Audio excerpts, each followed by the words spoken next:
নাটোরের শ্বশুর বাড়ি, এই জন্য উনি প্রায়োরিটি দিবেন গ্যাস দিতে। উনাকে একটা অনুরোধ করি মাননীয় স্পিকার, উনি যেন নোয়াখালী একটা বিয়ে করো, তাহলে আমরা একটা গ্যাসটা পাবো। স্পিকার, আমার সামনে ওনারা বসে আছেন, ওনারা শরিয়া আইন ভালো বোঝেন, ওনারা শরিয়া আইন ভালো বোঝেন। 3টা বাকি আছে আমার এখন, কিন্তু আমার শখ নাই আহার বেশি করার। ইয়েস, মাহবুবউদ্দিন খোকন বলুন।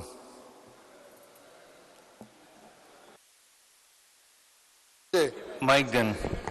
মাননীয় মন্ত্রী, বিদ্যুৎ মন্ত্রী বললেন যে নাটোরের শ্বশুর বাড়ি, এই জন্য উনি প্রায়োরিটি দিবেন গ্যাস দিতে।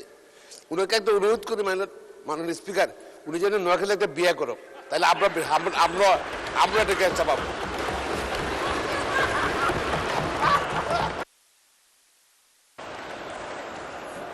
মাননীয় মন্ত্রী বিয়ে করতে চান? মাননীয় স্পিকার, আমার সামনে ওনারা বসে আছেন, ওনারা শরিয়া আইন ভালো বোঝেন, ওনারা শরিয়া আইন ভালো বোঝেন। 3টা বাকি আছে আমার এখন, কিন্তু আমার শখ নাই আহার বেশি করার। যেটা করছে এটাই যথেষ্ট। মানুষকে আপনাকে ধন্যবাদ।